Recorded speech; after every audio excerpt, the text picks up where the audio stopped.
বিসমিল্লাহির রহমানির রহিম। প্রিয় দর্শক, সবাইকে শুভ সকাল। আশা করি ভালো আছেন। আজ আমি আপনাদের সামনে একটা জিনিস নিয়ে একটু আলোচনা করব। সেটা হচ্ছে, আমরা মানুষ কেন মরতে চাই না, মৃত্যুকে কেন ভয় পাই। আসলে আমরা এমন একটা প্রাণী, আল্লাহর এমন একটা সৃষ্টি, সেটা হচ্ছে আমরা সেট লাইফ লিড করতে বা পরিচালনা করতে পছন্দ করি। যখনই দেখি আমরা একটা নির্ধারিত একটা ছকের মধ্যে বসবাস করতেছি, সেই নির্ধারিত ছক বা সেই নির্ধারিত সেটিং একটা লাইফ ছেড়ে আমরা অন্য কোথাও যেতে চাই না।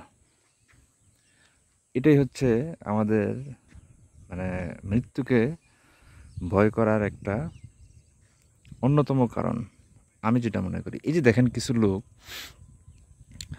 তারা হাঁটতেছে, কেউ দৌড়াচ্ছে, কেউ হাঁটতেছে, কেন? শুধুমাত্র বাঁচার জন্য, শুধু বেঁচে থাকার জন্য। কিন্তু তারা তাদের এই যে সেট একটা লাইফ ছেড়ে যে তারা পরকালের কথা চিন্তা করে মৃত্যুকে আলিঙ্গন করবে, সেটা কিন্তু করার জন্য তারা প্রস্তুত না। তারা মনে করে, আমার বাড়ি, আমার গাড়ি, এসব রেখে আমি কিভাবে যাব? এত সুন্দর ঘর, এসি, ফ্যান, ঠিক আছে? তো আমাদেরকে মৃত্যুকে গ্রহণ করে নেওয়ার মতো পরিস্থিতি তৈরি করে রাখতে হবে। যখনই মৃত্যু আসুক না কেন, সেটা যেন আমাদের জন্য মঙ্গলকর হয় এবং